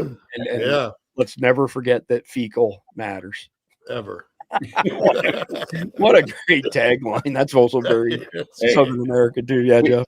In my hometown, there was a company, a family, the Johnoviches, and they had a septic pumping service. Johnoviches, septic service. And when the mother who ran the business, the office, when she was out of town, the dad had some pens printed up, and it said, "Johnovich's pumping service. Your shit is our bread and butter." She was not happy. Oh, I bet she wasn't. But everybody in town wanted one of those pens. That is awesome. So from Data Republican, who, by the way, has been very outspoken against the jihadis, and Khalid will tell you that Elon Musk actually had to step in and relocate her because of the threats from the jihadis threatening to kill her and her husband and young children. And I see Dano's at, again, 417 KGV version. I'm not familiar with the 417 caliber. I got to tell you, you guys stick to common stuff like 458 SOCOM or something, man. Like if you're going in the fours, let's do something 44 Magnum. Identify yourself. Yeah, something that we recognize. But anyway, I won't read this whole thread. I'll just read the beginning, and then I'll put the link to this in the live chat. But major breaking international actors are involved in the State Department-led color revolution. This is not speculation. It's straight from a recorded call. Ex-USAID employees describe how before January 20th, they moved internal groups off government systems and into encrypted signal chats, then quickly linked with foreign partners and NGOs after the inauguration. This attempt at creating a color revolution isn't new news. This part was already reported in Notice earlier this year. But what's not reported is the international aspect. One participant explicitly frames it as a global anti-authoritarian movement connecting U.S. officials with colleagues from around the world who have dealt with this directly. So this is the reader submitted story of the day, but I got to get everybody's feedback on this. And I'm trying to remember who submitted this one. I think it was Roe that submitted today's. Does that ring a bell for you guys? Am I right? Wrong? So. It was Roe in our private Guardians chat, but I want to get everybody's feedback. You go first, Khalid. It's not a surprise. I mean, they knew they were going to lose the White House, and they knew what Trump was going to do once he came into office. So they made sure that their structure stayed in place, so they could keep funding, they could keep doing, they could keep delivering. I mean, look, Ukraine war is still going on. The Taliban's still getting funded. Those were two of Obama and Biden's biggest initiatives, and they're still going on. No matter what Trump tries to do, he can't get these things to stop. And then you look at the illegals that have moved in. They're getting ATM cards. They're getting mobile phones. They're getting SNAP benefits. I think the biggest thing that could have possibly happened was the Supreme Court decision over the weekend, where Donald Trump was given the power to hold back and recall anyone who's received SNAP benefits illegally. That's a huge slap in the face for the globalist movement. That if they can make that happen, it will change the way things move. They need to change the way the SNAP system operates to begin with. The free handout has to go away. But that's something. Look, I remember someone said this once. When you want someone to take care of you, you elect the Democrats to office. And when you want someone strong in office, you elect the Republicans to office. MAGA is 2 steps above what the Republicans were. They are not only there to protect you, but they're also there to solve the problems of the country. The Democrats are scared to death that their party is going to disappear right now. That is where they are right now. And everything gets rolled back. It's understandable that they would have set up fail safes. That if Trump eliminates this, we have this here. If Trump eliminates this, we have this here. Yeah, exactly. Jeff, you want to add anything to that on USAID? Well, yeah, it's I don't know how that isn't treason if you're conspiring with foreign actors to change your own government. Yeah, sounds like treason to me. Sure does. That's it. It's just treason. Yeah. Okay, Randy. Well, we know how much he used the auto pen, right? Then we found out how many millions or even billions they dumped out in the last 7 months. and apparently we're even throwing gold at some point somewhere. I mean, so yeah, they planned for all of this. I guarantee you, we said it back then, probably even the first election, although the first time they never anticipated really that he would win. But my point is, they had a plan either way. You know, if he wins, this is what we're going to do. And they had the, last year and certainly the last 3 months to do it all. And as we have found out, that's exactly what they did do. I can't be the only person who thinks that this November 5th to the third week of January is a good idea. It's got to be, you know what? We won the election and we start handing over the reins of the government tomorrow, not 3 months from now that could be abused. Usually but our whole lives, Chris, we've never seen a president or Congress or any of them do anything in those 3 months. Look at all they got done and voted in those 3 months. That just tells you that whole hill is locked. Yeah, but Randy, we've never had an anti-American president either. No, well, I mean, we had one other. Wait, no, I'm not talking. I'm not talking since Obama. Yeah, I'm saying before Obama, we never had an anti-president. You're right. That's correct. So I mean, even if it was a Democrat, they still worked to keep the country strong. Yeah. Even if it was Bush, he worked to keep the country strong. That all changed with Obama. Obama said, "Wait a minute. If I'm not going to be in power, then I'm not going to leave anything for anybody else." And that's how they screwed Trump in the first term, and that's how the President Autopen did when Trump was coming in for a second term. Yeah. They made sure they eliminated everything they possibly could, so that Donald Trump would be handicapped from the day he entered office. True. I would bet that the Biden administration got more done in that last year than they did the previous 3 years. Trying to get ready for this. Not good stuff. That's what I mean. Yes. Yeah, but remember, it was all the staffers that were doing it. I mean, they were going, wait a minute, Trump's coming in. He's going to wipe this out. He's going to wipe this out. He's going to wipe this out. They got AutoPen running, and they had him sign all kinds of executive orders, all kinds of letters. Everything was signed that this happens, this happens, this happens. So, I mean, they made sure that the strength was out of Trump's hands. Yes, staffers under direct orders, Susan Rice, John Brennan, Obama, et cetera, et cetera. So want to pivot quickly here to mention our premier sponsor, Carnival, carnival.com. Use the discount code EATMEAT, all one word, to get 10% off. I just wrote an article on Carnival today as part of a larger topic, and I included all kinds of sources in it. It's going to be published at 08:38 ET tomorrow morning, Eastern time tomorrow, where I go into great detail on beef being glued together and sold as prime cuts at prime prices, beef being taken off of the shelf that's past its expiry date, being infused with ammonia and fresh blood, and then a new expiry date put back out on the shelf. Highly unhealthy stuff. The stuff that's in meat these days is beyond disgusting.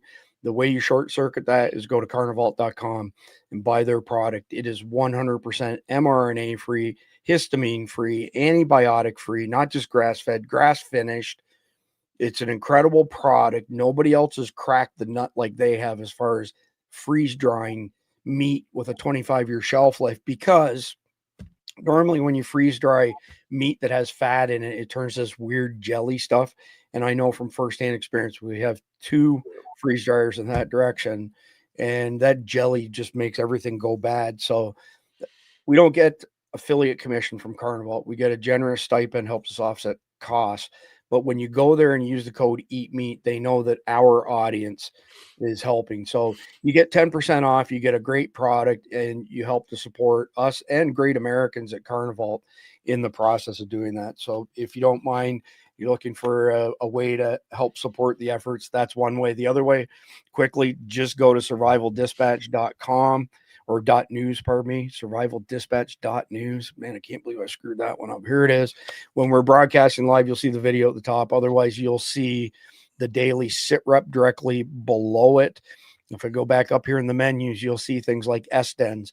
When you sign up for $7.99 a month or $74.99 a year, which gets you 2.5 months for free, you get access to 5 private encrypted signal chats that cover everything from the survival dispatch emergency notification system to a brand new channel coming tomorrow morning that only a handful of Guardians already know about, to our general chat, to a news channel. And it's the community aspect of it is huge. Could have never imagined that it would turn out the way it did, but you get direct access to the survival dispatch crew. You get those emergency notifications. You get behind the scenes content. You get early content. I published a video today of a product that people have been dying for that's being released tomorrow, and we'll put it out in the public tomorrow with a whole bunch of other creators. But you get all of those types of benefits when you subscribe as a Survival Dispatch Guardian. So survivaldispatch.news. Here we go. Conflicted question of the night. In this forsaken new reality, death of loved ones was a daily occurrence. If your family was gone and you had no one to leave your belongings to after your death but your friends, who would you want to have your possessions? Randy, you go first. Well, I think I remember somebody saying there was only one correct answer, so I would have to leave everything to you, right, Chris? It's all boom to Chris Heaven. There you go. Hey, remind me after the bar broadcast night to cash app you $100. Yeah, that's right. That's right. No, it's like any other thing, man. If I'd have went down in the middle of a fight with my brothers and I have something on me they need, by all means, take that thing. I'm not using it anymore, and probably don't even care at this point. Fair enough. Jeff, who are you going to pass things down to? Well, first, since I'll be dead, I won't care. But given a choice, I would look around my group and see who needs what I have. Yeah. And if someone needs a firearm, leave him a firearm. Or someone needs food, leave him my food, because I don't need it. It's the old adage: you never see an armored car following a hearse to the graveyard. Right. So, I would just try and distribute it to where it would do the most good for the most people. Good answer. Khalid? Yeah, I'd follow Jeff there. I'd be looking at places where it would do the most good. Being selfish at that point, give it to this friend, give it to this friend. That makes no sense. Give it to the people that need it the most. The return on that, and the way I've always operated, is when you give it to somebody who needs it and you change their lives because of it, they might remember you in prayer every once in a while, and you never know when those prayers will come in handy. Yeah. So there's always a lack of context with these questions, right? And that's kind of the fun of the game.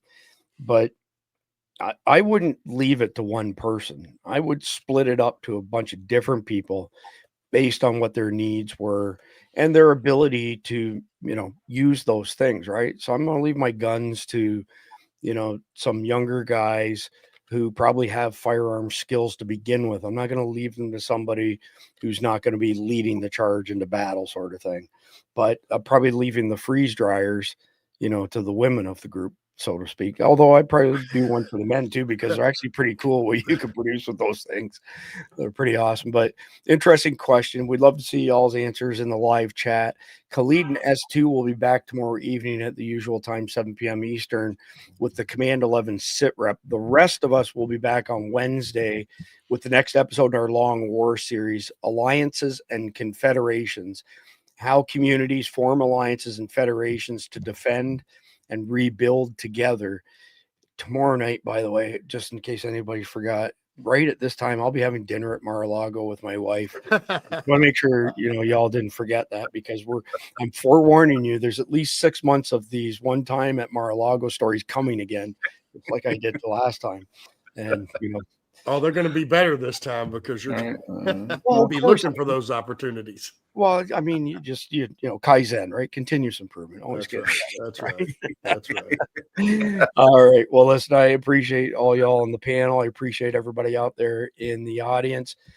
Between tonight and tomorrow night, when you come back to watch Khalid and S2, please like, share, comment, subscribe. God bless America. God bless America. Enjoy the brand new closing video.